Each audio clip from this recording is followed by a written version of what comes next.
Welcome to the Artist Notepad, where we explore artistry, we talk life, and we talk smiling when your ankles are broken. I'm David.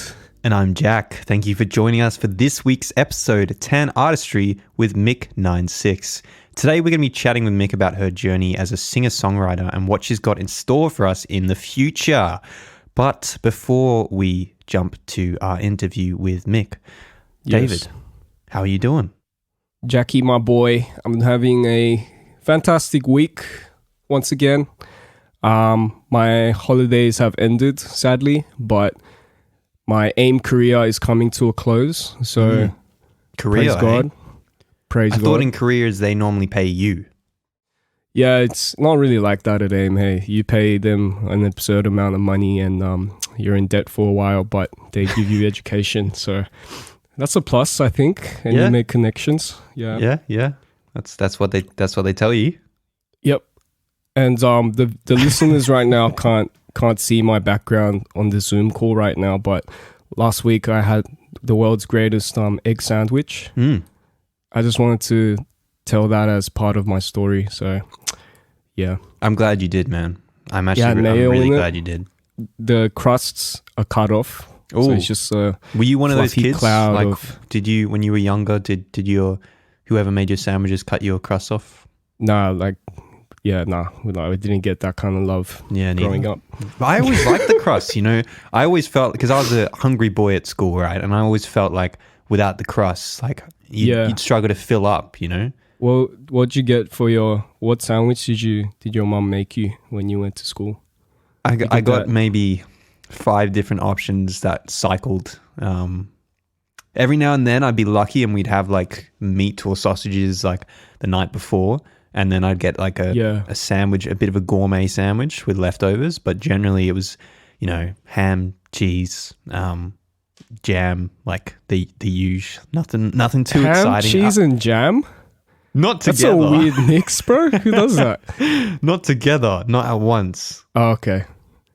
Anyways, how are you doing before we keep talking about sandwiches?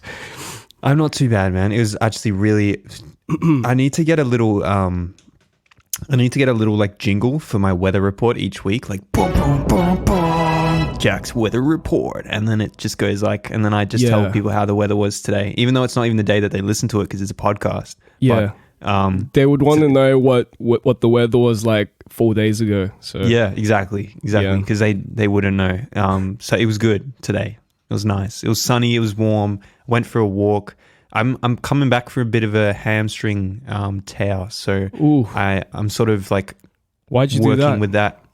I don't know. I just felt like it. Hey, but at the moment I'm just working with that and trying to get that back up to speed, full fitness. So I was doing a bit of like walking, and then I go for in the oval where it's like 100 meters on the sides and like 25 on the ends. Right. So I'd walk the ends, then run the length, and then I walk the end and run the length, and I did that a few times, and it's holding up all right. So yeah, I thought that people might want to hear about the condition of my hamstring, and it's getting better. So hey, praise God. That's great. That's great. Hey, if you're going to talk about your sandwich, then I'm allowed to talk about my actual health, okay? Hey, this was a mean sandwich, bro. This was really good. Like, because my expectations were so low, when I took a bite into this sandwich, it was just you're having good food when you have a bite of the food and you just start giggling like stupidly to yourself, like oh, like you know what I mean? No. Okay, maybe not. Maybe that's just me. Anyways. This has been a very interesting start to the podcast, but it's always fun here. Yep. High energy, I suppose. That's a way to put it. Enthusiasm.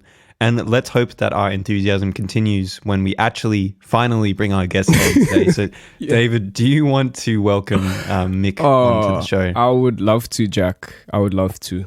Mik96, aka Mikaela Grob, is a Sydney-based singer-songwriter, producer, multi-instrumentalist, and a skater. Today we have the privilege to sit down and talk to Mikaela about her artistry and unpack the artist behind the art. Please welcome to the show Mikaela Grob. Woo! much for that intro. Come on, you need to match our enthusiasm. Sorry. We just talked for 5 minutes about a sandwich. I'm looking at the sandwich now. It's pretty hectic. Yeah, I just realized as well, for those who aren't in this call, which is pretty much everyone listening, I picked a movie to play in the background, which you can do on Zoom, and I picked a movie with Ryan Gosling in it, which was a really not good move, because now I just look hideous, like compared to this specimen behind me. So I'd say that sandwich is better looking than Ryan Gosling. Yeah, this sandwich is handsome. That's nuts. all right, well, anyway, we should probably start talking about you, Mick, given we got you on. Please, let's talk about me. I guess, like, I've been waiting all this probably. time. I'd rather talk about sandwiches, but let's do it. So, let's talk about your musical background. How did you sort of? How'd you get into it to start off with? Was it sort of like in school you started learning an instrument and like, hey, I actually like this and I'm pretty good, or was it something wild? What was it? Look, I'm not going to wow the audience here, but yeah, I'll go with option A. Like when I was 7, I was just told to be in the band, like the school concert band where swag is born. Obviously. That's where it all starts. Yeah. I started playing the trumpet and played the trumpet kind of all through primary school and then high school. Left high school. Sorry, graduated high school. Yeah. And you just left one day. You're like, you know what? Yeah. Today's the day. I've had enough. Yeah. And then I got myself a Mac laptop and started and got Logic on it. And then kind of from there, took me, I don't know, a couple years to like get a bit of confidence in production before I started fully releasing stuff. I did a bit of singing before that. So I sang on a few like featured tracks for like producers from, I think there was one from Sydney and one from, I want to say London. I can't remember. I was 17. Right. Yeah, and the funniest thing was he was the first one that I sang on got added to one of those, like Majestic Casual. It was one of those, like, it was like, this song is sick. So that was pretty cool. And I was like, holy shit, this is it for I'm me. famous. Yeah. Anyway, the funniest thing was though, he'd like do like DJ sets in clubs, and I was 17, I couldn't even go to them. So all my friends were also 18 as well. So like they're all going to these places and then I don't even get to go. So it was kind of, bit of a bummer. But anyway, and that's. So what was that like for your first, one of your first endeavors sort of doing quite well? Was it a boost or was it a bit scary? Not gonna lie, my ego was just on for the ride. I don't know. It was cool, but it was kind of like, it wasn't my own. Like it was something that someone had written for me to sing. Like I didn't even write the melody or anything like that. I just kind of sang it. And it wasn't until like a year or two after that I started like actually being able to produce something that wasn't, that was half decent. And that's kind of when I started, really releasing music properly and like thinking about it rather than just like, oh my God. So you were 18 when you started putting your own stuff out? Like 18, instead of 19. features? Yeah. Right. Yeah, but I'd like, obviously since I was 7, so there was a significant amount of time that I've just been playing music. So I had a pretty good understanding of, I don't know, chord structure and stuff like that. Then started, my parents had a pianola, like madly out of tune, but had like, I started looking at the keyboard and the piano and like started playing all these chords and stuff like that. And I was like, oh, that's cool. The first song I learned was Paul Kelly. What's the like super fun, From Little Things Big Things Grow. So it was an annoying song. It goes on for like 8 minutes. So I learned that on piano, and it's a guitar song. So anyway, Right. So when did the actual writing start? Obviously, like you didn't start producing until a bit later, but were you sort of dabbling in writing before that? I mean, like everyone says, oh, I wrote songs when I like started writing songs when I was like 8, and like, and it's like, did you really? Like, I really want to listen to those. But like, it was the same kind of thing. Like you just, I don't know, you think it's awesome, like seeing all these like cool, like, yeah. When I think the biggest thing I noticed was hearing like songs that had been produced by people that were the same age as me. And I was like, wow, what have you been doing with your time? Versus like, here I am, like, just like smacking away at chords on my parents' piano, thinking like, oh, one day this is going to work for me. Yeah. So I guess I was writing songs for a while, but it was only really like, David, you were talking about AIM earlier. It was only really when I started going there that I like really, because I actually just graduated from my degree. Congratulations. Thank you very much. It was only really until then, because I started doing composition, that I understood like the difference between writing a song and writing a decent song, or like writing a song that's like worth writing, if that makes sense. And that wasn't until I was maybe like 2021. And then, big journey, I guess. So did you have any, sorry, you go, David. I was just like, I was curious about like how, so you started with the trumpet and then you started playing a bit and dabbling on your parents' piano. And then when did singing and like playing the guitar and like other things come into play before you started producing songs and writing? I guess, that's a good question, actually. I always saw singing as like not something that's just really not that cool, which is probably, now that I think about it, is just like a stupid thing. Because you're good at it. Yeah, thanks. Nah, I'm really good at taking compliments too. Anyway, so I remember in high school, so if you did music from like year 10 to year 12, you had to be in the choir.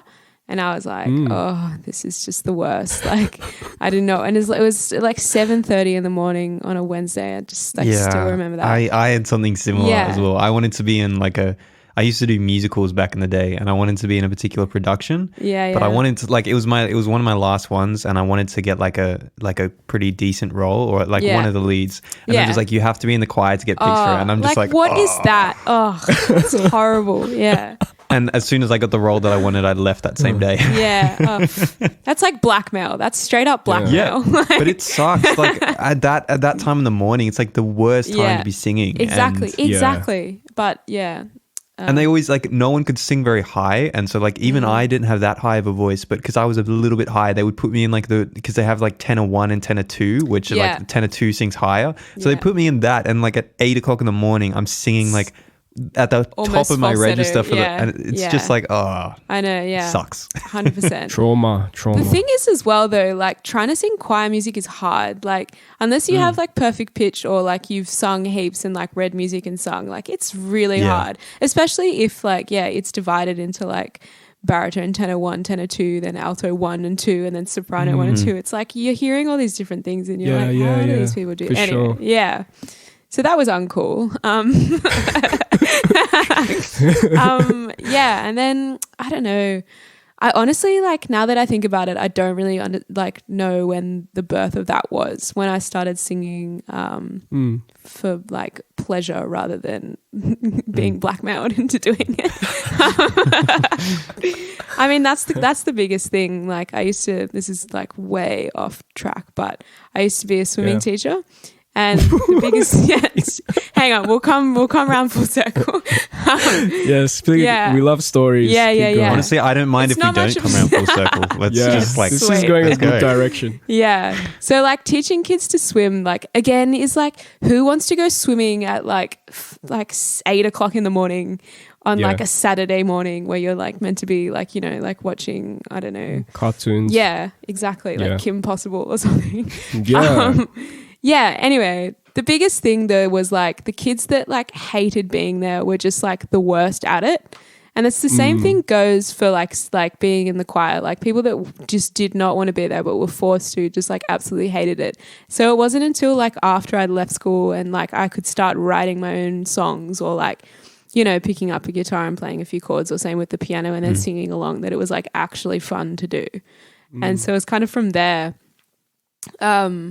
that I could then, like write songs, I suppose, and put them into my laptop because I had that as well. It's an interesting interesting thing you just touched on there is like, so what kind of process is it for you when it comes to writing? Because you do the production as well. Yeah. Does it sort of change around depending on the track, or like one thing that when I have like made music along the sort of genre space that you're making in the past, like that kind of music, I tend to work on the acoustic instrument first and then transfer it into like a DAW. What kind of process is it for you? Because you obviously have acoustic elements within your music as well as some more synthetic elements as well. Yeah. That's funny you asked that now, because I've actually just completely reversed the way that I would write a song. So it used to be when I was like still kind of learning Logic, which was a few years ago, it was more just like, that sounds cool, I want to try and like emulate that.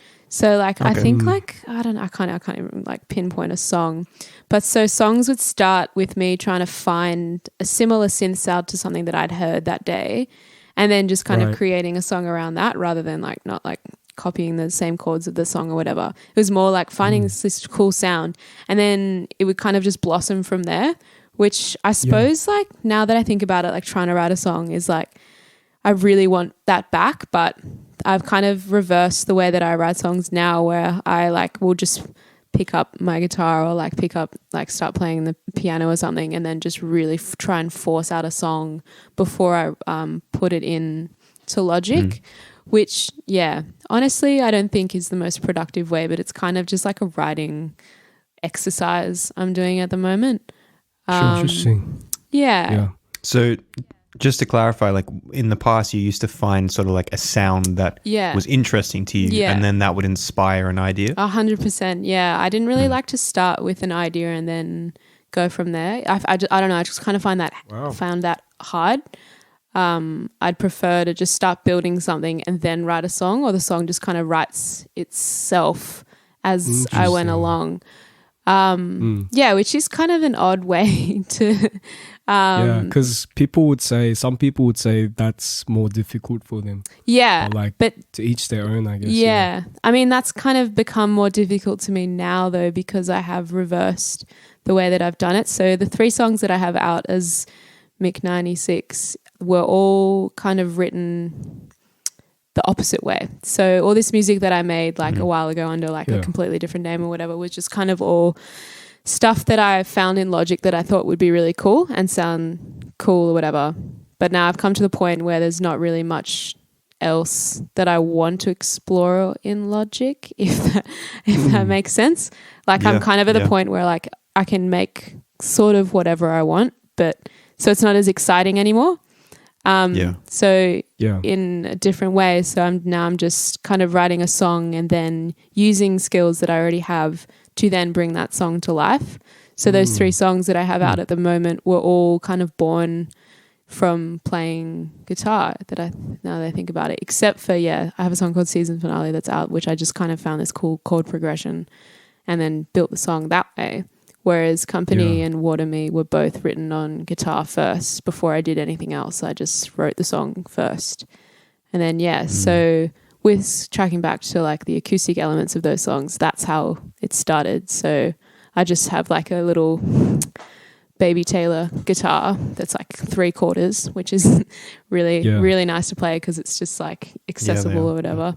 I have it here. It's mahogany wood. It smells really nice. Nice. Every morning you just wake up and it's that kind of day. So those songs started on that. So I wrote the entire song and then kind of wanted to record that. So I would kind of record me singing with the guitar as the whole track and then go back and like go over everything. So I'd re-record the guitars like in stereo rather than mono, or like I'd go to add some like backing harmonies and things like that, and then add more electronic elements, each to their own though, because Water Me is like way more electronic than Company is. But does the recording process happen at home? Yeah, so it happens. Awesome. I've just moved, but this is a new space that I'm in. But Water Me, I actually recorded on my parents' dining room table. Yeah. That was when I broke my ankle. Yeah. So like, Do you want to maybe let's go into Oh, that. no. Let's go into that. Let's go story into now. that. I want to unpack This this is my favorite 'cause topic. I was on yeah. the TAN research that we always do for artists, and Yeah, man. I found an article that shares that you An wrote the article? song. Yeah. Oh, really? Yeah, I found the article. Goodness and then me. it says, Big time. I don't even know about Big this. shot over here. man, my The research Sydney skills Morning have Herald? like, Is that it? yeah. Have you heard of Time magazine? Yeah, no, Yeah. it rings a bell. It was just like a front page in there or something. Yeah, like nothing. yeah. Yeah, but can you share with us that story? Yeah, How I'd did that all love. I go just down? absolutely love to. I share this with like literally everyone that I meet. So I think it's hilarious. Like I think it's ridiculous. Last year, around about April, I think it was the 20th of April, but what dates are just dates. Anyway, I just finished soccer training with a bunch of my friends, and we were kind of going through this phase of like, we're like, yeah, let's be skaters. Like this is cool as. I'd like skated like quite a bit, like just because I have two brothers, and it's just, I don't know, apparently it's just what like teenage boys do. Brothers do. Yeah, 100%. So I like wasn't bad, but I wasn't good. If that's a simple way to put it. Anyway, we went. So after training, we went. It was like 9:30, 10 at night. We were at like this brand new skate park that we wanted to try out that didn't have any lights, which was like the first red flag.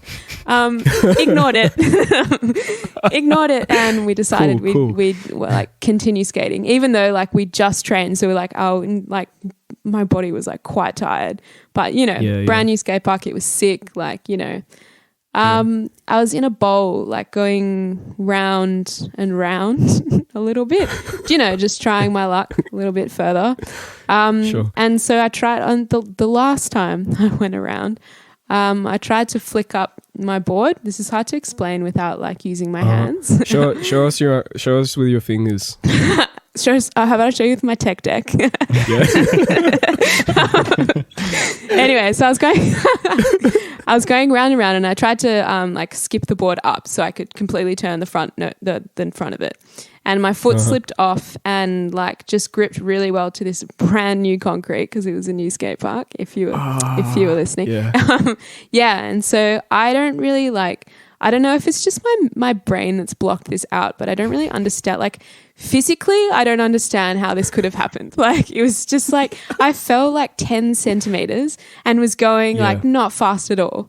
Anyway, so my foot just gripped really well to the concrete, and I fell over and just like landed sitting down. And like I didn't really realize what had happened until I obviously looked at my ankle. This is the most anticlimactic ankle break of all time. 10 centimeters. Like you landed sitting down. It wasn't a big deal. Anyway, so I looked at my ankle, and like it was at a complete right angle, like the opposite way. So it had completely dislocated. And that's when I was like, and this is really gross, but like the first thing I thought of was like I tried to grab it and like put it back. Like that was like I was in shock. Like I was like that should not be there like that. Did the pain like hit you when you saw it, or like did it take a couple minutes? It took a little while, because the first thing I was worried about because of what it like looked like. Like I didn't realize it hurt. I like try. This is all. It's all coming back to me now. I remember like I tried to stand up as well, and I was like, "Hang on, that's just not how this works." Like, I was just in like complete shock, and so like there was like 6 of my friends around as well, and there's this someone was like sitting on the bowl like above me, like where I went, and I started just like screaming. I was like, what? Like just like profanity after profanity, just like, oh my God, something's going wrong. And I was like, and they were like, what? And I was like, look at my ankle, like look at my foot. This is not right. And, like, everyone, because there's no lights. Everyone with their iPhone torches are like trying to like shuffle around trying to find this thing. Yeah. And the girl that was sitting like above me just like kind of slid down the bowl and was like, okay, let's handle this. Anyway, so someone calls the ambulance, and then the ambulance was like, oh, do you need like rescue? And I was like, no, I don't want a helicopter coming here. Like this is not a big deal. Anyway, but because I was in a bowl, like obviously paramedics can't like, you know, take you out or whatever. That's not their job. Because they're not skaters, right? Yeah, man.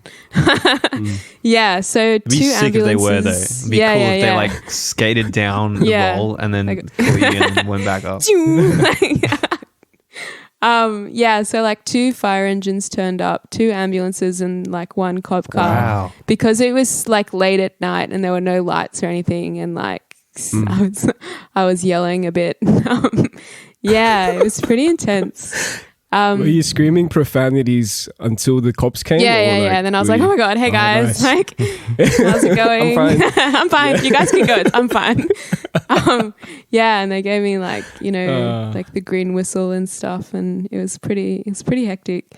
So like flash forward now, flash forward like 2 days later when I had surgery on it, I got 6 screws put in and 2 plates because I broke it in 6 places.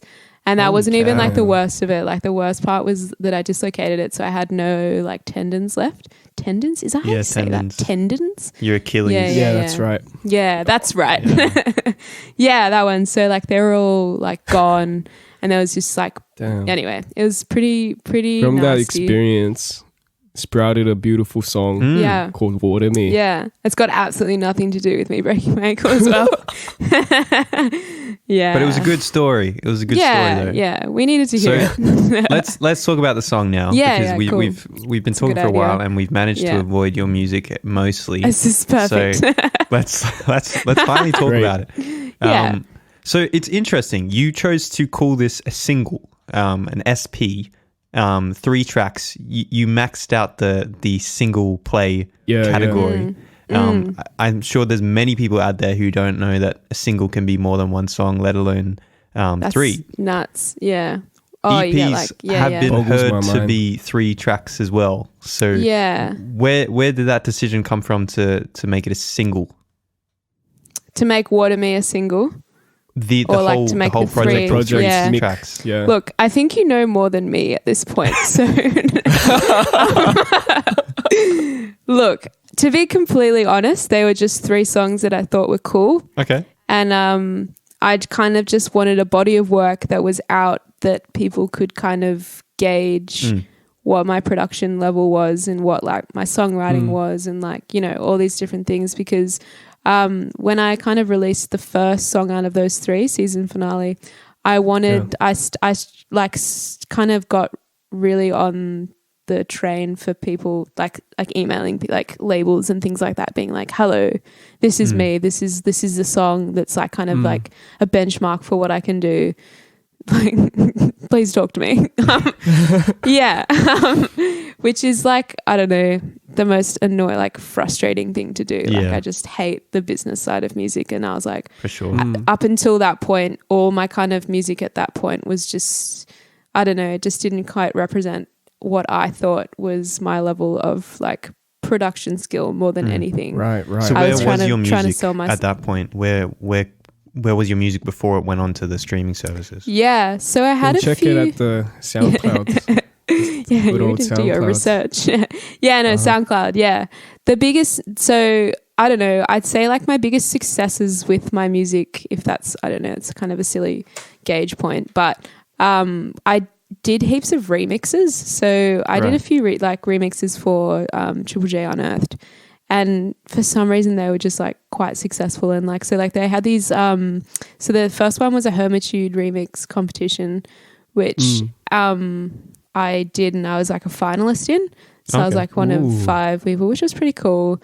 But like now that I think about it, like I really needed to I had no idea about mixing or anything like that. So like listening to that remix is like painful right now. Anyway. And so like then the next one was a Lord remix competition as well, which Lord was a judge of as well, and I was a finalist in that. So I was like, wow. this is it. I'm a millionaire. I'm famous. Yeah, that's the one. And so it's mostly that I was kind of hyped around, but I have an EP that's out, but I've kind of taken down because I feel it doesn't quite represent like, you know, what I want people to see me as. which is, can be quite a harmful thing as well. Like it's kind of, you need to learn to, I suppose, grow from what you've made in the past or whatever. But that's, so coming back, like these 3 songs that I have out, the SP that I have out, that's what I want people to know me as now. Like, I feel like it has a really good balance, because you start with the more laid back, stripped back, like acoustic, folky, like with a bit of electric guitar and layered vocals to start, and then you go to like Water Me, and then to go like just amp up like the energy and the power of the whole project, and then go back to chill.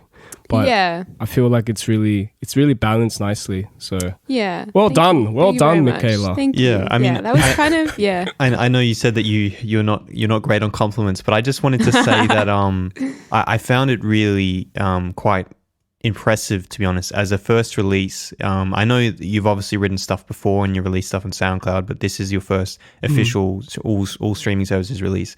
It's got a very mature sound, because I'd like to ask in a second, when I finally stop talking, what genre like you identify as, if there is a genre. But for me, like it's quite poppy, if it's maybe alternative pop, but it's got a very mature like tone for pop, a very mature vibe. And so I just thought it was really impressive as a first release to have what to me sounds like quite an established sound, and maybe you'll veer away from that in the future, maybe you'll go into different sounds, but as that first landmark release, and to try and achieve what you said, which was say This Is Me, I thought that like it's like as a first release it sounds like it's a very cohesive project, body of work. Thank you very much. That's a really nice thing to say.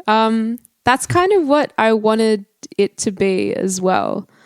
When you mentioned genre, right? Yeah. That's like being like the most difficult thing. Like I hate genres. Yeah, like I hate how like, oh, you're an artist. Well, what kind of music do you write? And I'm like, I don't know. Listen to it and you make your own. But yeah, pop is like fitting, I'd say. Like I went through this phase of like being really into like just like, I wouldn't say top 40, but like just like easy pop songs, just because I'm like, wow, I wish I wrote that, or like that's amazing, like maybe I can try and do that.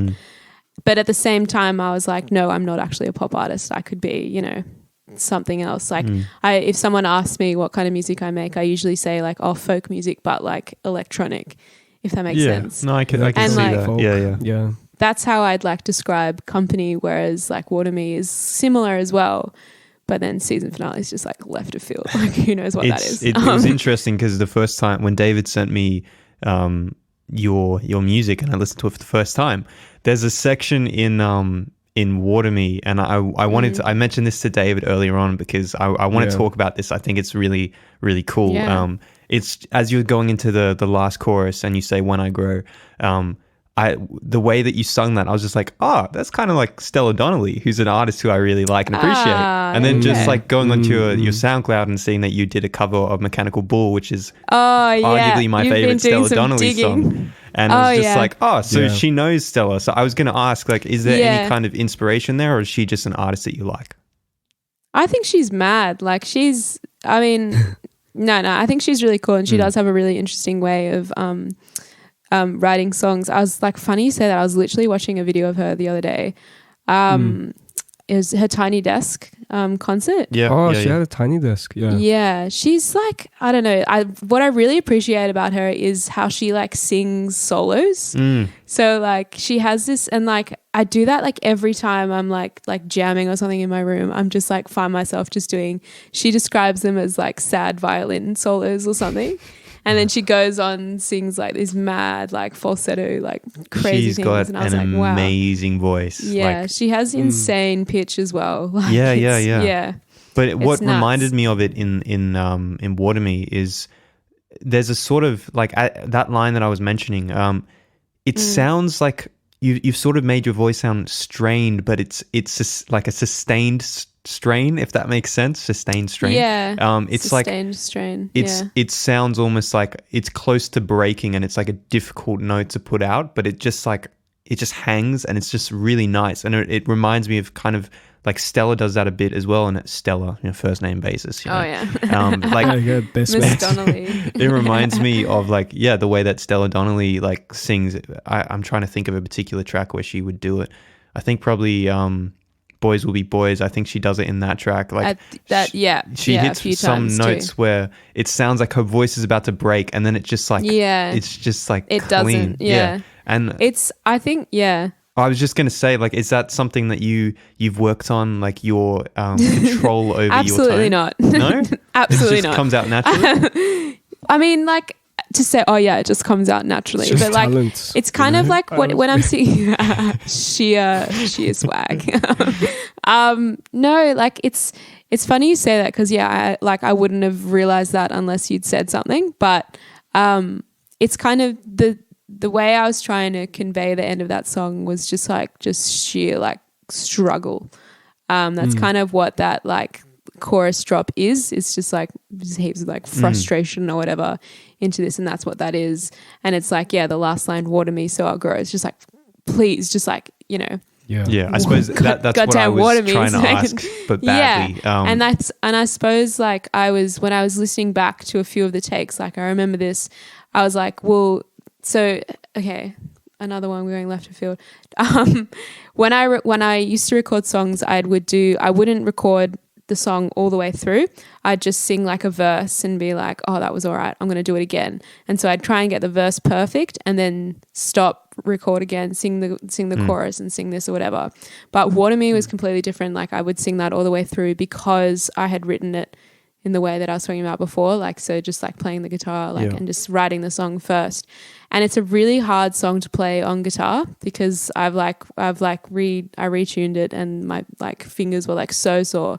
And by the end of it, I was like, wow, this is just like, I'm so frustrated right now. And I think that's kind of just what happened when I recorded that vocal. And I think, I don't know, I feel the amount of like vocals I've recorded and I've just been like, wow, I don't actually feel anything for that vocal. Like I don't know, I need to convey like a bit more emotion on this or whatever.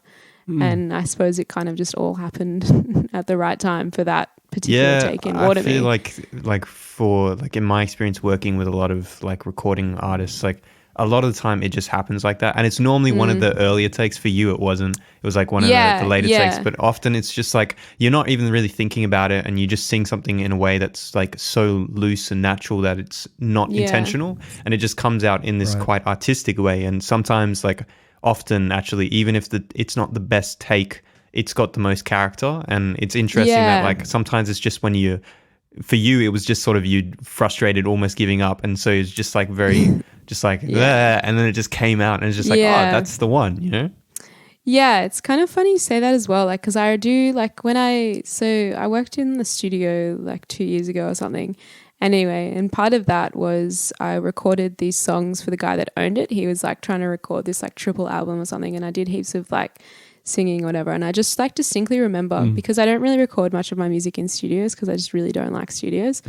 Another story. Anyway, so like I remember doing like 50 takes of like one thing or something like that and just being like, this is so dumb, like I'm not in the moment at all or whatever like that. And then he'll just like in the monitor he'll be like, that was the take, and I was like, what are you hearing? So like obviously that could be I don't know, cut and pasted onto like any song that you hear, like maybe I don't know if it's people perceive things differently. Well, it's interesting because when you are a bedroom artist and that's something that I think we should talk about a little bit, is like you don't have that second opinion there. And sometimes it takes someone to be like, nah, like this is really good, or that's the opposite, this is really trash. Because I know in the past that I would have done something, even like in mixing, I would have done a mix by the end of the day and I was like, okay, this is the one, send it through to the artist. And then I go to bed, wake up the next morning, and then I listen to the mix and I'm just like, this wasn't the mix, sorry. Like I sent you the wrong one. Oh my gosh. I feel that so much. Yeah. You're like, what was I thinking? Yeah. Some things just sound really good in the moment, but you actually need a bit of an exterior perspective or someone a little bit removed to be able to give you a more objective opinion on just that. like fresh ears as well. Exactly. Like There's this really famous story. I don't think I've told it on the podcast before, but basically Michael Jackson was with his mixing engineer working on Thriller. Right. And they were up to like their 50th mix, right? Their 50th version of the mix. Oh my God. And they just kept like going back and back and back. And then, what's his name? The guy who was like the head of Motown. Bruce. Oh no, I thought you were talking about. I was going to say Phil engineer. Spector, but definitely not that. I don't know. Looks like David's Anyway, he Googling came it. in and he was listening to it and they were like, what do you think? And then like before it didn't even finish, he was just like, go back to like the first mix. And they listened to the first one. It wasn't the best. They listened to the second one and it was way better than like the 50th or whatever. 50th. And it's just like sometimes the little imperfections add character to things. And like if you're trying like by yourself and you're just in a room locked with your sound, it can just, you just become numb. Your ears become tired and dead. And like I definitely, like I'm someone who these days, any work that I do in the artist, I like to be with just them, or if I'm doing it by myself, I like to be just me. But it is good to have someone there to tell you when you've really nailed something or when something's totally trash and you just don't really realize it. What's your... You can kind of... Sorry, you can kind of like approach it. It's funny that like that story. So it's like, would they have thought Mix 2 was good if they hadn't done the extra 48 of them? Like, would they still have thought the same? So like maybe that does, Interesting. Yeah. But I was just going to ask, as a bedroom artist, like how do you find that experience for you? Is it very peaceful for you? Do you get frustrated? Do you sometimes like miss collaboration, or like you said that you know back in the choir days when you'd be rubbing shoulders with fellow musos, do you ever miss like days where, or with the other producers as a better example, like collaborating with another artist? Like what's the vibe like for you? That's a good question. I think I really like working by myself. Mostly because like I am critical of the way that I will record something, which is a good and bad thing.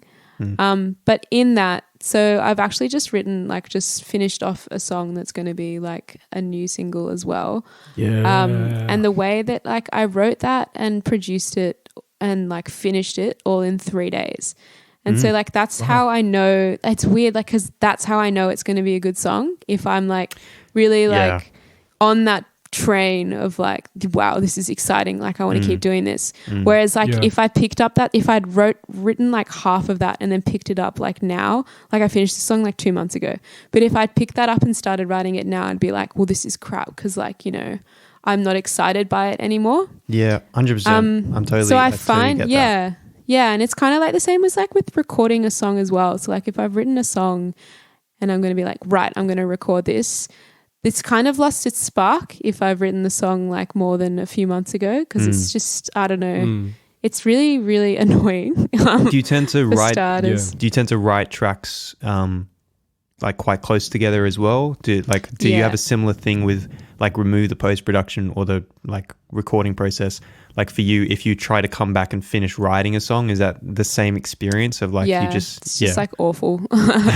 It's not going to be a good song unless I finish it within like a week, which is like a probably not a good thing to like put strain on, you know, my writing process or whatever. But actually funny that David's here. Sorry, I forgot you were here for a second. I'm here. The song, so this year before COVID happened, David and I were in like an ensemble at school at uni together. And the song that the song that we recorded was something I'd written like 2 years ago, and I don't think I'd ever get around to like properly finishing it unless someone else was involved, which is like, I've never really tried, like, I don't really like other people producing my music, if that makes sense. And I think that's kind of like, that's more of an internal thing. Whereas like, I have this judgment where if like, because I'm a girl, if like someone else has produced my song, I'm not fully satisfied by that. So I'll be like, interesting. I'll think everyone else will think, oh, she obviously didn't write the song. She just kind of, you know, got someone to, you know, do this kind of thing. And I think that's a very internal thing for me. Like it's not, I think it's a very real thing. Like I've had this discussion with a lot of people actually, because I think that it's kind of painted that way by like the mainstream pop industry. Like it is that way but then again, it's not just female artists. It's just that there's more female pop artists, I think. But with pretty much every single artist in pop, there's like a billion writers on the tracks. And so the artists themselves, like it kind of makes you put artists in quotation marks because really they're just the face that gets slapped on the album. Yeah. The most like annoying thing that happens is like sometimes I'll get emails from, I don't know, like labels or like people in radio or something. Kanye and be like, West. oh my God. Yeah. Sometimes Kanye will email. Yep. It's quite frustrating. Yeah. He always spams. Get off my line, Kanye. Far out. Anyway, and like sometimes they'd be like, oh, who's your producer? And I'm like fuck off. Like seriously. Yeah. No, I get that. Are you serious? Like I'm not going to have a conversation with you anymore. Like, I mean, obviously I will. I'm not going to throw away an opportunity like that. No, it's like, interesting. It's interesting because like you're talking about sort of the reverse of the conversation that I've had with other people. And normally I keep this conversation very private because I'm worried it will get misinterpreted. But hey, let me just talk about it on a podcast. Yeah, no, same. And let me just say this 100%. is that sometimes I feel like certain female artists who can produce get put on a pedestal because they think that female artists can't produce. So it's like this reverse sexism kind of thing where it's just like, oh my gosh, she produces her own music. Wow. I find it's the same thing with like young artists as well. Like, I don't know, the first thing they'll be like, oh, a 16-year-old beat maker. And it's like, who cares how old he is or her or she is? Wow, look at me. I'm just, got all this prejudice. And it's like, who cares? Like, it's if a good song's a good song, like, doesn't matter if it's written by like a 7-year-old or a 16-year-old, like it's still, it's weird. But like at the same time, I'm like, oh my God, they're 16 and they did this. Yeah, I'm like, sure. wow. Yeah. For me, like I get the age thing because it's just like to these days, because like it's one thing being able to write a song with a guitar or with a piano and stuff. It's another thing like producing at that age because it's just like most kids never get into that stuff. They don't even know what it is till later on. I was like playing Sims like when I was 15 or something. It's just other things going on. We had a guest on like that who we just the whole time were kind of like, bro, you were so young when you did this. We were just like, no, you're lying. Yeah, because you're lying. Like, it's funny that you were saying that, like, you wrote a song when you were 7. Like, you were saying that earlier, Mikaela. But like, this guy was producing from like 9 years old. Yeah, like, that's nuts. Yeah. Shout out to episode 15, Zion Garcia. Yeah. Zion Garcia. But I like when it just comes to like women being producers, it's like that's great, but like. I almost find it just as sexist to be like, oh, it's a female producer than to be like, oh, well, she can't be a producer because she's a woman. It's like they're out there. Like it's not like this crazy thing. We haven't seen this before. Diversity. Exactly. Yeah. I mean, it's good. It's good. It's funny that they're promoting it. It does. And you know what? Like this is like always like looping around in my head. It's the same with like these remix things. I'm like, did they choose my song because I'm a girl that produces music, or did they choose it because they actually like it? And or like, I'm like, did they just need perspective, like the artist perspective? Yeah, like each of them, because it's Triple J though, like they're just so like commercial and like anyway. There's like a formula to everything where we're like, we're for the people. Anyway, sorry. But like there was the thing, like each of those competitions in the 5 finalists, there were 2 girls and 3 boys, like both of them. And I'm like, is this a coincidence or not? Right. It's the same with like, it's the same with like a lot of, I don't know, different things that aren't really related to music either. Like, are you choosing it for diversity or are you choosing it for the actual product? Like what is, But I guess we'll never know. It's definitely a competition. Probably better to not know as well. There's arguments on both sides. Like you promote the people who maybe aren't doing as well and then get them doing more, like better, so then it evens out in the future. But then there's also just like now there's potentially some artists losing out because they're part of that previously dominating demographic who now like are losing opportunities to promote I'm avoiding the word minority groups, but like I it's suppose, true though. But like for me, I can see the good in it, but also it's tough for like I've got some friends who are super talented, but they just don't fit what the radio stations are looking for, like in terms of their look or in terms of like their their sexuality. Like it's just it doesn't line up with certain things. Like there'll be a gender who is singing a genre which generally isn't sung by that gender, and it's just like interesting. It's difficult because it's like these are sort of great, really talented people, but at the same time the stations are just picking what they think people want to hear, and that's really like kind of what they're going to do at the end of the day. It doesn't really matter how much of a community radio station they are. You have to get so small before you get complete. Yeah, it's not about music at all. It's a shame. It's a shame. It is a shame, and I suppose, I don't know, that's like, I hate that side of music, like being like a solo artist. So like I'm really quiet on Instagram at the moment just because like I have nothing to post that's like worthy or like just like nothing interesting. And I just absolutely hate posting on my artist Instagram, or I hate like trying to promote something because it's just like, I just hate that. It's just not in me to like be like, you have to listen to my music. Like you'll really like it. I'm just like, you can listen if you want to. Like you don't have to. But it's like, it's there if you want it.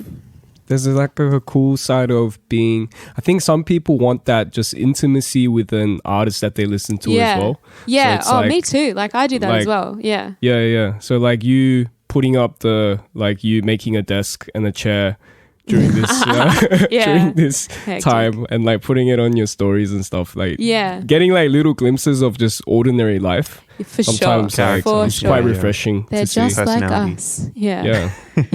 No, I love seeing that as well. And like I live for, you know, like following, I wouldn't say celebrities, but like just following like personalities or whatever online. Because I'm like, oh my God, what do you eat for breakfast? Like I'm genuinely interested. But like only very like a finite amount of people that I would be. Yeah. Well, it's interesting because we touched on the Instagram there, and you've also something that you've managed to, maybe this will be more intentional or less intentional, I'm not sure, but something you managed to develop is quite a established aesthetic, given you have a limited amount of media out there. You've got a very consistent aesthetic between your Instagram, between the music. I feel like they're quite interlocked, despite one being audio and one being visual. And then, of course, the music video that you released for the single as well. It really all sort of fits together. And has that been a very conscious thing, or has that been something that's... in fact, it's like so validating that you've just said that. I'm like, oh my God. Yeah, it's funny you say that. Yeah. Because that's the thing I struggle with as well. And like I've tried to talk to like marketing people about this as well, because I just don't like, I hate the idea of like selling myself. I'm like, I'm selling my music. I'm not selling myself. And to sell music, you have to sell yourself. It's ridiculous unless you're like, I don't know, the Avalanches or something, where you just don't have, you know, you're just like kind of like anonymous, or like Daft Punk. But Daft Punk themselves are selling themselves. Because, that's a brand as well. But they're selling a brand that's not necessarily them. Whereas like if you can't start out, I don't know, maybe not in Australia, you can't really start out as anonymous. It's like, it's quite difficult, especially with Instagram and things like that. People want to follow someone. They don't want to follow like, I don't know. Yeah. Anyway. Well, I guess there's examples of like, if your talent outweighs like the what do you call it? Image. Well, I guess the image, like but David, people don't care about talent. Really? Like your average, maybe like your average person. Your that average kid person. that sang in Walmart had some mad talent. Like you know you know Mason Ramsey. Was that the guy with the cowboy hat? Or the yodeling kid? Yeah. Oh, yes. That was insane. Like there was a reason that went like, he's very talented singer. I guess. Anyway. But if it was just for his voice, would that have gone viral? Oh, of course not. No. Yeah. That's how many like people Woody, can do that? So. I'm obviously exaggerating that no one cares about talent, but there's a big factor that like people care about, like the aesthetic or the culture surrounding that particular artist, or how good looking they are, or like all these things that should be completely removed from music, but they're not. And it's just a factor that when you're trying to appeal to a mainstream audience, which not every artist has to do, but when you are trying to appeal to a mainstream audience, you have to consider that people who listen to mainstream music, generally music isn't a big like passion for them. It's just something that passes time, accompanies their life, or just passes time. Yeah. It's quite depressing, really, when you think about it. It really isn't great. And I know artists who sort of lost hope because like they seem to be really talented, and within musicians, like musicians think they're great, but when they try to appeal to a wider audience, it's not as successful because they're playing stuff for the art and not for the people. You can look back in history, and there are times where those two things sort of lined up quite well, like between the art and what the people wanted to hear.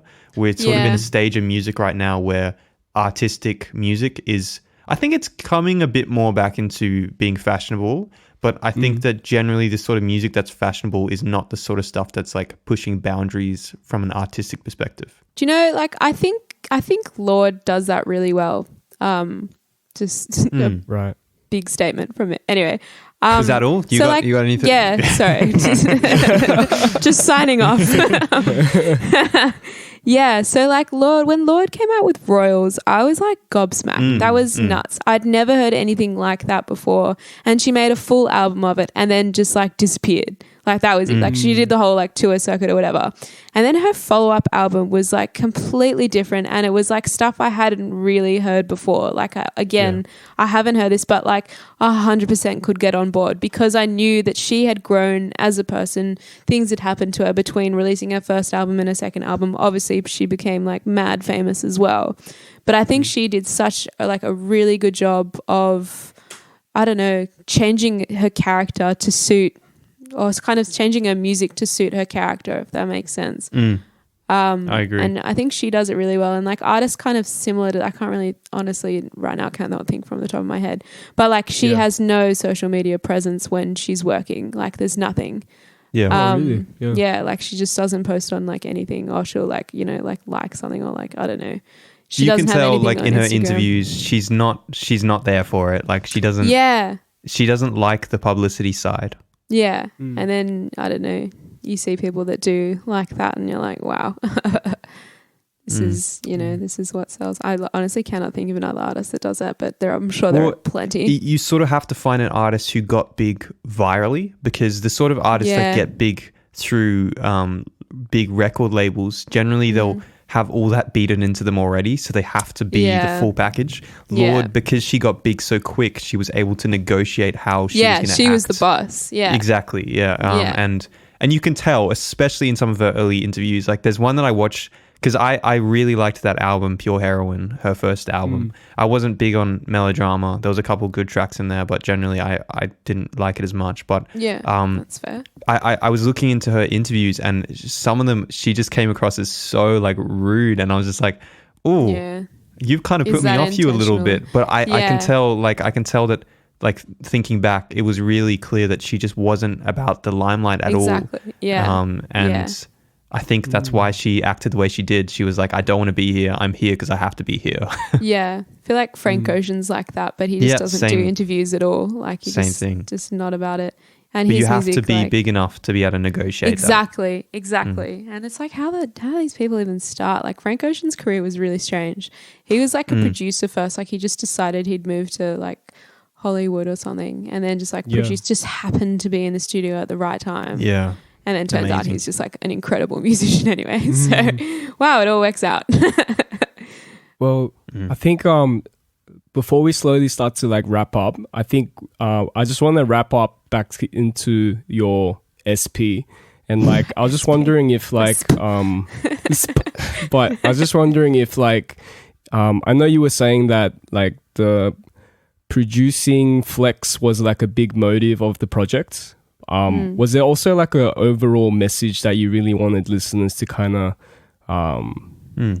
understand and feel from the SP as well? Like if you could explain it through your own words. Yeah. Do the tracks have like a commonality between them? And also, if you have time, do you mind touching on like how the writing process between the tracks went? So did you write them to be 3 tracks released in one, or did you just write 3 tracks and you're just like, these are cool, I want to release these 3 tracks? Yeah. So the first question, the overarching kind of theme is self-growth, and it's kind of like selfish. Let's just say it's selfish. It's not really, so this will kind of make sense if I explain the songs.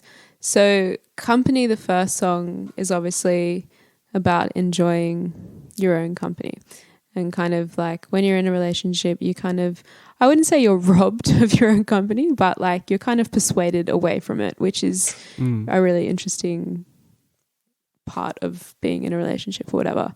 And so that's like the biggest thing. So don't take a part of me, I like my own company. So yeah. Whereas Water Me is self-growth. And so in the in those lyrics, it's kind of like water me so I'll grow, water me so I'll grow. But the whole, like all the verses and things like that, it sounds like I'm talking about another person. But in theory, I'm actually just talking about like a past self of me or whatever, like a past life or something like that. Yeah. And that's kind of like the last like verse is maybe I won't find you, maybe you never actually turned up. So like maybe that was just a phase of my personality or a phase of like my life that didn't actually really happen. It was kind of all in my head. So that's it's weirdly complicated. But and then season finale is just completely different. It's about my 2 friends that it's like the birth of their relationship, which was really quite funny. One left another from like a 6-year relationship or something, and then just started going out with the next person like a month later. But from the outside it seemed ridiculous, but from internally it like made a lot of sense. So like the reason the title season finale came from was my friends and I and these 2 people that we were going to another friend's farm for a weekend. And we were like, wow, this is when they're going to get together. Yeah. Just a couple friends on a farm. Just going to the farm. This weekend they were like, yeah, they're going to get together and this is it. And so my friend and I just kept calling it, wow, this is the season finale to like the like episode or whatever. So that's where that came from. So that's kind of, I don't know if that's kind of, Water Me and Company are definitely like related. Whereas season finale was just like, wow, this sounds cool. Like, let's put it in. Musically, I suppose it is a little different from the other 2. Yeah. So overall, and in conclusion, I like, if I'm completely honest, it was just like, wow, these are 3 songs that I think are pretty good, pretty well produced. Don't really care if they're not like cohesive in sound. I think they represent, my skills as a songwriter, producer, singer, guitar player, trumpet. Is there trumpet? I think they are quite cohesive. Oh, there is too. Sorry. I think they are quite cohesive as songs. I know maybe they weren't written to be cohesive, but I think tonally, it does. Like, and obviously when they're produced by the same person and written by the same person and performed by the same person, they have a lot of commonality. They all share like similar instrumentation as well, similar like just musicality as well, and obviously like similar instruments, as I've used a few different things that like they're on each of the songs as well. Like I found a cool sample pack on like Reddit and was just like, wow, this is cool, I'm going to use this, and then kind of used like a kick from in each of those songs. It's like, the same, or like, like a random loop or something that appears in each of the songs, which I think is pretty cool now that I think about it. It creates that what am I looking for? Motif? No.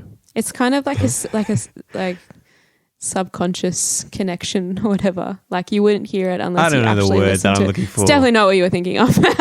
But I guess we'll just go with cohesiveness again. It creates that nice word. Cohesiveness between the 2. Yeah. Let's just keep saying cohesiveness. Cohesive. The sp is cohesive. Cohesion. I had another question. What was the second question? Did you answer the second? Yeah, you did. Yeah, did man.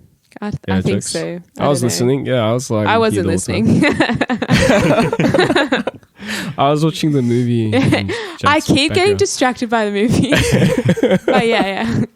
It's very dramatic, hey? Yeah. You can tell a lot's happening. I think Emma Emma Stone and Ryan Gosling are having an affair. Oh, someone's coming to get them now, though. Yeah. And I think Emma Stone's husband is a gang boss. Yeah. And so Ryan Gosling's oh my gosh, sort of... You've obviously seen this movie. I haven't seen this for a long time, but... Oh, okay. yeah. I'm not Those I'm not guys really look sure. like they mean business. Yeah. Anyway, back to the music. Ryan Gosling just punched some dudes in the face. Yeah, I wouldn't pick... Whoa, Ryan. I wouldn't come pick on. him to be a violent guy. I mean, it's a character. It's not him. Yeah, but still, it's a nice established restaurant. Why would you? I just feel like Act Ryan like a Gosling animal. wouldn't hold up in a fight. Like, he just doesn't seem... Yeah. I don't I know. reckon I could take him. You know? I feel like he'd be really I reckon I could fast, though. take him. I feel like he'd be a really fast runner. Yeah. She I can suppose be. he is acting Kick now, him. so we don't really know what he's actually like. But, you know, Very true. I feel like I have a fair judgment on his fighting capability. Yeah. Of course, So- you're an artist. Like, you should know this. David, can I ask this Exactly. question? Oh, yeah. Come on. Yes, let's go. Let's go back to the business. Business. Okay. So for this upcoming single that you've hinted on, first of all, do you want to tell us a little bit about what that track's about? But also, I was just wondering if does it follow in the same kind of tone, like the same kind of musicality as the SP does? Is it a similar kind of vibe, or is it a little bit different? It's a bit different. It's kind of... Look, I had a weird obsession with trap beats for a while just because it wasn't an obsession. It was kind of like a hate as well because like every time I would turn on the radio, it was the same beat and like the same like this next single. Yeah, that'd be the day. I just like hated hearing all this like auto-tune crap like over the same beat with like sprinkler hats and things like that and like the same trap snare. And then, someone's going to use like a sad Spanish guitar loop. Like, haven't heard that before. Anyway. So did you make a song ironically and then decide Yeah, that man. you wanted It's to like release all it? ironic and like, no. No, so I tried to kind of merge my sound into, I suppose, I want to say a more modern sound, but like, what the hell is a modern sound? But like, it's kind of... it's hard to explain. Look, okay, this is someone else's words, not mine, but someone described it as sexy. So don't want to say anything else other than that. Yeah. Bedroom music. Oh gosh, I'm like the least promiscuous person in the world, and I've produced a sexy song. Awesome. Yeah, so it's kind of I kind of wanted to get onto the Post Malone train a little bit. See, you know, because this is the other thing. Like I was looking up heaps of like weird rappers that are, you know, auto-tune rappers. Like what's his name? Lil Xan. If we've heard of him, he's just a like twerp with like face tats and stuff. He's like 90. Just say little and then say a drug, and it's one. Yeah, it's a rapper. yeah, exactly. Yep. Little Panadol. Yeah. And I was like, wow, these like, so there's like, you know, like Kenny Beats. Yes. Someone else, like, you know, like that kind of ring. Is the He's the one. Yes, he is. Yes, he is. Serenade me. He's the one. Continue. So whenever someone brings up Kenny Beats, I have to say that. But you may continue. Engraved in my brain. Yep. Yeah. So like there's that guy, there's Murder Beats as well. I think he makes a few beats for Drake or whatever. Anyway, I went through a phase of like trying to like make these beats as well because I was like, how hard can it be? And these guys are making like millions. I'm like, well, I know where my success is going to lie in like making these terrible beats for like these massive musicians. Anyway, so I went down that road. And then just kind of decided to put my own twist Flavor. on it, I suppose. Flavor. No, I can hear that potential already because you mentioned with season finale, like it's quite an atmospheric vibe, which with Post Malone's tracks, it's often a very like atmospheric, synthy, very reverberant. It's a kind really of vibe. it's a really easy way to like Watery. convey emotion. So like if you just like, I don't know, some of my like previous produced songs and things like that, I would just whack the same reverb on everything and I'm like, wow, this sounds great, like a really airy synth or something that was playing like, I don't know, like a D minor or something like that, and I was like, wow, this is like so sad, this is So how they emotional. do it. Oh. I just find that really easy to make, and that's why like and it's like easy to get emotion out of someone or like get someone to feel sad if you just do this exact same thing, but obviously there are different methods to doing this. So every time I hear something like that, I'm like, oh, this is so cheap. Like this is just such a anyway. So I decided to do it. I just gave in. I'm all for the money, man. It's that idea of like you start.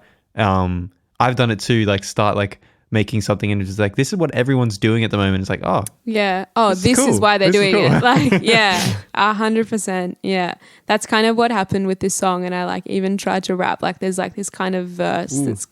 I would say it's fast singing. I wouldn't say it's rapping. Because I was just like, well, how hard can this be? And then like once you get this is what they say, flow. Once you get a flow, it's really fun. Like it's just super fun. Like you obviously like you start off with words and then you're like blah, blah, blah, blah, and then you just find kind of words that fit. That's exactly how they do it. This is They normally say about one sentence and then the rest is just and then or just repeat that sentence again and again and again. Do this. I'm like, ooh, that's like on auto-tune. See, she's got it. Like, wow, I've cracked the formula. Watch out, guys! 2021, we'll see Mick the rapper. Lil Mick. Lil Mick. Little Mick. This is actually pretty good. It's really good. Lil Mick. Yeah. Yeah. Rolls off the tongue. Yeah. Yep. When can we expect the new single to be on its way? Yeah. More exclusive news. I'd say, I mean, this is a thing. Like I'm kind of in talks with a few people at the moment. And they're all like, oh, what are you doing next? And I'm like, I don't really want to do anything for a little while until I have at least like a 7-track album ready. That's just because I haven't really made too much music in the past 6 months. I've just been like all over the place with like COVID as well. It's like You've been making whatever. furniture and tables. Yeah, I've been doing like other stuff, guys. Like I don't know why you want me on this podcast. Like I'm not doing any music at all. I'm a carpenter now. We brought you on to talk about tables, but you keep talking about your music, so it's just like it's unfortunate. So I have all these songs finished. Like the writing process is all finished, but like production wise I'm still getting there. So this single will be like released when I'm comfortable with the rest that's going to follow it, because I don't want to release a song and then like 3 months later I then release another song and then like another song. I'm just gonna be like, here's a song, here's maybe another single, here's the rest of the album. It's not going to be like this trickle thing, because also it's like just really difficult to release music at this time as well. Like you can't go and play shows, you can't do launches or anything. I mean you could probably anyway. Yeah, so before the end of the year, if that's a good enough time frame. And live shows something that you frequent? No, definitely not. It's something that I would like to get into, because I know you're trying to wrap up, but this is another massive subject for me. Let's do it. I think Dave is trying to wrap up. I just keep asking questions. Yeah, so. That's all right. You can edit this later. The audience doesn't have to hear this. Anyway, like similar to like producing my own work, I'm like the same with performing. I don't really like anyone else on stage with me. I sound like a massive loner, but so I used to do shows where I'd be singing, I'd have my trumpet, I'd play guitar, piano, and I had like an SPD as well. And I'd try to kind of just man. Because that is a flex. So SPD, like I actually sold that. Those things, they're beautiful. They're pretty cool. Yeah. So I used to do that, like, because like the plus side of producing your own music is you can just make your own live tracks as well. So obviously I play with a track over the top, so I can just cut out kind of whatever I wanted to play. But then, my brothers came to my shows and they were like, you're just doing too many things at the same time and no one really cares what you're singing about. And I was like, oh my God, all right. Like they were like, I don't really believe any of the music that you're playing. Like it's because you're too busy concentrating on trying to do this correctly and trying to do that. Not engaging the audience enough. Right? Yeah. And so after that, I just went into doing just keyboard and singing, or just like guitar and singing. And I was like, this is such a like better way to perform. Like I find it so much more fulfilling. I do like a big show still. Like I did a show like beginning of the year at some time. I just remember it was really, really hot. So it would have been like in January or something. I did do like I would say electronic show or whatever. But just with my keyboard and guitar and just sang, which was like heaps of fun. Sick. Yeah, Strip back. I would like a band eventually. Like that'd be like, it's just fun. Like I'd love to just narrow everything down to just singing, but it's the same thing with the production. Like I'm like, this is a horrible thing to say, but like if I was in the audience and I saw like a girl singing with like 5 guys on stage with her, I'd be like, wow, she didn't write any of these songs, or like, you know, I don't really, you know. And that's like a horrible thing to think. Like there's just so much like prejudice behind that. But there's a reason, because I would judge someone on that, I think people would judge me on that. So I'm just a bit tentative, even though like it's probably the best option for me to be playing with like a band. Yeah. I think the reality is that most people don't care. But like 100% I can totally see why you do though. Like I can totally see that. And I think that you're right. I think that a lot of people would assume that you didn't write them, but I'm not sure that they would think about that until they were asked. Yeah, exactly. And like I don't know. Yeah, I don't know. It's just not a very nice but thing I to get think. why you would. I get why, especially like there's reason, there's meaning behind it. Yeah, but, in your situation, obviously, like you feel like you got something to prove, and so exactly. That's a good way to put it. Yeah, I feel like I have to prove to people that I have done this myself with nobody's help. When in actual fact, like everybody needs help. Everybody needs like, you know, that's like deep. That's deep. Yeah, that was my intention. So did you do all the mixing and mastering on the album as well? No. Oh, sorry, on the See, single? that's the thing. Like, no, I did. I got it mixed by all the songs were mixed by the same person and mastered by the same person. Antonia Gorchi. I think that's how you say her name. Shout out. Yep. Shout out to my girl. Anyway, she did it. Like I went into the first 2 sessions. Like I'd never gotten anything mixed before, just because again, I just like, I didn't really like the process of mixing either, because every time that I'd like try to get someone to do it, I'm like, oh my gosh, what are you doing? Like this is like when I get the product back, I'm like, this is so left of field. This is not what I wanted to hear. Even though sometimes it's cool what they've done, but I'm just like, this is not what the intention for the song was. But each time I've done it with her, I'm like, this is exactly what I want it to sound like. Wow, this sounds amazing. Awesome. Amazing. It's great to find someone like that who's just on your wavelength. Oh yeah, 100%. Yeah. But I think that's like the value of a reference track as well. So like, this is what I want it to sound like. Can you try and do this in the best way possible? Very true. And that's mostly just what I said to her. And then mastering is mastering. All right, David, I'm gonna give you an opportunity here, because I'm not gonna ask another question. So do you want to say anything? You've been on rapid fire mode. Sorry, bro. I was like, keep going, keep going. No, that's fine. I think the conversation has been quite enjoyable, even though I was just like listening at some points, but like very, very good, very good. The last question that we usually ask for artists when we do the artistry episodes is in these days and these circumstances, in the COVID season, like, do you have any tips, tricks, or advice for listeners right now, or other artists, fellow artists that you want to share some wisdom, words of like advice? Should you just start making tables and chairs, or honestly I think like the biggest thing that I need to take on board as well, and I do tell this to a lot of like, this is more like artist focused or like someone like creativity focused, is the like thought of inspiration is like really, really difficult. So if I like sit down one day and I'm like, right, I'm going to write a really good song, it just never happens. And the thing I always say to people, I'm just like, you have to do it every single day and like force yourself to do it every single day for at least like half an hour, 20 minutes or whatever. And then something comes of it. It's like the Michael Jackson thing. Like, would they have thought the second mix was good if they hadn't done the 50? And I'm like, well, would I have thought that this song was good if I hadn't written 100 crap songs?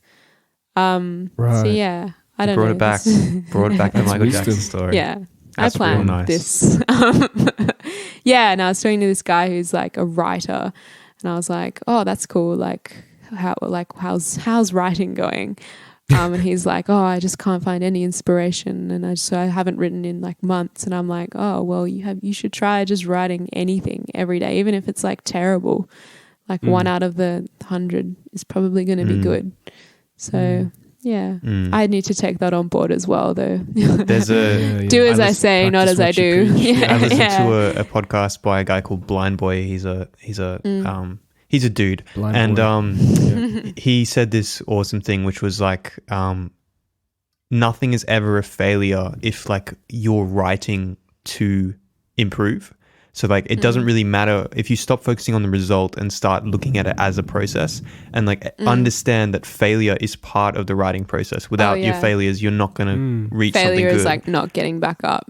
Exactly. Yeah. So like writing something that doesn't end up being anything like incredible. And he said the times when you feel the most idealists, like no inspiration at all, he said just pick something weird, like pick a really weird sound and try and write a song with it, and that really helps you get your inspiration back, instead of trying to write something that's going to be your next single. Just write something. Right.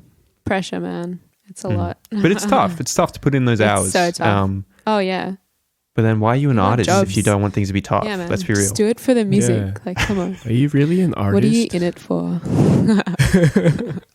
That's dope. That's thanks for sharing that. Yeah, that's some good advice. Wisdom. It's a great way to top off what's been a really enjoyable conversation.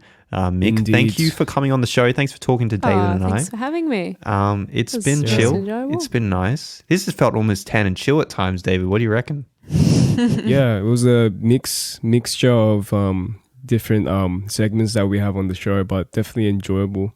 I feel like we didn't end up talking about your music as much as maybe I'd hoped, but we ended up talking about some really cool like conversation topics anyway. So like let us know when you're releasing your single, and we'll share it on our platform with our billions of followers. Exclusive. Yeah. No, same. We look forward to. Oh, does it have a name? Does the song have a name? It does. Can you share that? It's called Pacing. Ooh, 10 exclusive. Pacing. Exclusive. Look forward to hearing about pacing. It may be a little bit of time, but look out for it. And if you haven't checked out the single, go check it out. Definitely. The single. Show her SoundCloud love too. She made a mixtape. Yeah, the OGs. MIK mixtape. Oh, I did too. Hey, true.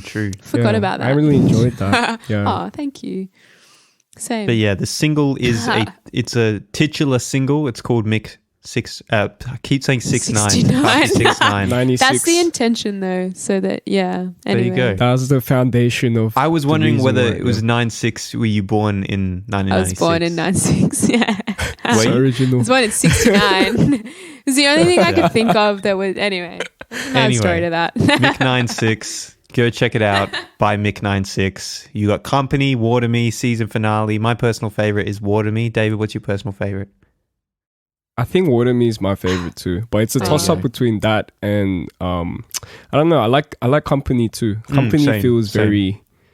Yeah. I hate season finale. No, I'm joking. I like it too. Yeah, that's fine. That's all right. There's got to be a loser in every winner. I like all three. I like all three. No, they're all good. Check out her music video for season finale as well. It's cool. I feel it's like chill. that gave a lot of like Stella Donnelly vibes too. Like homemadeness. Yeah, homemadeness, the dancing. But it's cool. It's got that like deliberate awkwardness. It's like deliberate. Yeah. It's totally deliberate. Yeah. No, but like I'm sure it was choreography because like, you weren't the only one doing it. It was just like this whole thing and just like we're recording. But it was cool. I liked it. It was chill. Gosh. Thank you very much. Okay, last thing before we close is do you have this is your time to plug any socials or places that people can find you and follow you. So sell yourself like you love to do. Yep. I feel like we've had this conversation. Yeah. The only real place that I'll post properly is in Instagram, which is _mik96. I feel like a bingo caller. MIK. That's the ultimate like career path. Bingo caller. If this doesn't work out, then that's the next. I know what's next. Yeah. Anyway, perfect. Underscore because Mik96 has taken that. Oh. Yeah. So sorry about that. Well, thank you for coming on. It's been there's the exclusive. Go check out the music. Go check out and give her a follow at _ mik96. I said it right. That's the one. Time. Nailed it. Good. Nailed it. Great job. Mick, thanks for coming on the show. Thanks for having me. Thanks, Mick. All right. It's been real. David, are you good? I'm good. Are you good? No, I'm Jack. Oh, he got you there. He got you there. Dang, you got me. Got you good. Damn it. All right. Thanks for joining us Thanks on for another having me. week of Tan Artistry. We'll catch you guys next episode. Peace. Peace. Say peace. Say peace, Mick. Say peace. Peace.